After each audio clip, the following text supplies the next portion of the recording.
ಸ್ವರ್ಗಾದಪಿ ಗರಿಯಸೆ ಅಂದರೆ ಹೆತ್ತ ತಾಯಿ ಹೊತ್ತ ನಾಡು ಸ್ವರ್ಗಕ್ಕಿಂತಲೂ ಮಿಗಿಲು. ವೇದಿಕೆಯ ಮೇಲೆ ಆಸೀನರಾಗಿರುವ ಮುಖ್ಯೋಪಾಧ್ಯಾಯರೇ, ಗುರುಗಳೇ ಹಾಗೂ ಊರಿನ ಮುಖಂಡರೇ ಎಲ್ಲರಿಗೂ ಹಾಗೂ ನನ್ನ ಮುಂದೆ ಕುಳಿತಿರುವಂತಹ ನನ್ನ ಸಹೋದರ ಸಹೋದರಿಯರೇ ಎಲ್ಲರಿಗೂ ಸ್ವಾತಂತ್ರ್ಯ ದಿನದ ಶುಭಾಶಯಗಳು. ಇಂದು ನಮ್ಮ ನಿಮ್ಮೆಲ್ಲರ ಜೀವನದಲ್ಲಿ ಸುವರ್ಣ ಅಕ್ಷರದಿಂದ ಬರೆದಿರುವಂತಹ ಅತ್ಯಮೂಲ್ಯವಾದ ದಿನ. ಕಾರಣ ಏನೆಂದರೆ ಬ್ರಿಟಿಷರು ನಮ್ಮ ಭಾರತವನ್ನ ಬಿಟ್ಟು ತೊಲಗಿದ ದಿನ. ಪರಕೀಯ ಸಂಕೋಲನೆಯನ್ನ ನನ್ನ ತಾಯಿ ಭಾರತಾಂಬೆ ಕಿತ್ತು ಹಾಕಿದ ದಿನ. ಭಾರತಾಂಬೆಯ ಮರುಜನ್ಮ ಎಂದರೂ ತಪ್ಪಾಗಲಾರದು. ಇತಿಹಾಸದಲ್ಲೇ ಮೈಲುಗಲ್ಲು ಸಾಧಿಸಿದ ದಿನ. ಭಾರತ 1857ರ ದಂಗೆಯಲ್ಲಿ ಬ್ರಿಟಿಷರ ಅಧಿಕಾರಿ ಮೇಜರ್ ಹಡ್ಸನ್ನ ನೀತಿಗೆಟ್ಟ ಆದೇಶದ ವಿರುದ್ಧ ಹೋರಾಟ ಮಾಡಿ ಹಡ್ಸನ್ನನ್ನು ರಾತ್ರೋರಾತ್ರಿ ಹರೋಹರ ಎನಿಸಿದ ಮಂಗಲ್ ಪಾಂಡೆ ದೇಶಕ್ಕೆ ದುಡಿದು ದೇಶಕ್ಕೆ ಮಣಿದು ಭಾರತಾಂಬೆಯ ಮಡಿಲೊಳಗೆ ಹುತಾತ್ಮರಾದರು.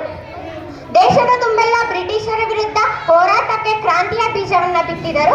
ಇವರ ಗರಡಿಯಲ್ಲೇ ಬೆಳೆದಂತ ಯುವಕ ಶಾಂತಿ ಪಡೆಯನ್ನ ಬಿಟ್ಟು ಕ್ರಾಂತಿ ಪಡೆಯನ್ನ ಕಟ್ಟಿದರು. ನನಗೆ ನಿಮ್ಮ ರಕ್ತವನ್ನ ಕೊಡಿ, ನಾನು ನಿಮಗೆ ಸ್ವಾತಂತ್ರ್ಯವನ್ನ ತಂದು ಕೊಡುತ್ತೇನೆ ಎಂದು ಹೇಳಿದರು. ಬ್ರಿಟಿಷರಿಗೆ ವಾರನ್ ಅಂಡ್ ವಾರ್ ಮುಟ್ಟಿಸಿದ ನಮ್ಮೆಲ್ಲರ ನೇತಾಜಿ ಸುಭಾಷ್ ಚಂದ್ರ ಬೋಸ್ ರವರು.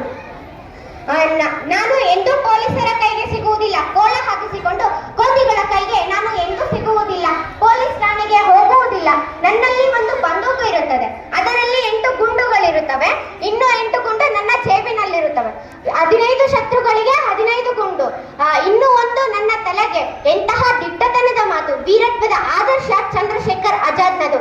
1919 ಜಲಿಯನ್ ವಾಲ್ಬಾಗ್ ಹತ್ಯಾಕಾಂಡದಲ್ಲಿ ವೀರ ಮರಣವನ್ನಪ್ಪಿದ ಮಹಾನ್ ನಾಯಕರ ಮಣ್ಣಿನ ರಕ್ತವನ್ನ ತನ್ನ ಬಾಟಲಿಯಲ್ಲಿ ತುಂಬಿಕೊಂಡು ತನ್ನ ದೇವರ ಗುಡಿಯಲ್ಲಿ ಇಟ್ಟು, ಇದು ನನ್ನ ದೇಶಕ್ಕಾಗಿ ವೀರ ಮರಣವನ್ನಪ್ಪಿದ ಮಹಾನ್ ನಾಯಕರ ರಕ್ತ, ಇದನ್ನ ನಾನು ಪೂಜಿಸುತ್ತೇನೆ ಎಂದು ನಮಸ್ಕರಿಸಿ ತನ್ನ ದೇಹವನ್ನೇ ದೇಶಕ್ಕಾಗಿ ಮುಡಿಪಾಗಿ ಇಟ್ಟಂತಹ ಭಗತ್ ಸಿಂಗ್ನ ತ್ಯಾಗ ಎಂತಹದ್ದು. ಹಾಗೆ 1919 ಜಲಿಯನ್ ವಾಲ್ಬಾಗ್ ಹತ್ಯಾಕಾಂಡದಲ್ಲೇ ಪ್ರಮುಖ ಕಾರಣರಾಗಿರುವ ಜನರಲ್ ಡಯರ್ನನ್ನ ಇಂಗ್ಲೆಂಡ್ಗೆ ಹುಡುಕಿಕೊಂಡು ಹೋಗಿ ಕೊಂದು ದೇಶದ ಹಿರಿಮೆಯನ್ನ ಎತ್ತಿ ಹಿಡಿದಂತಹ ಉಧಮ್ ಸಿಂಗ್ನ ಧೈರ್ಯ ಎಂತಹದ್ದು.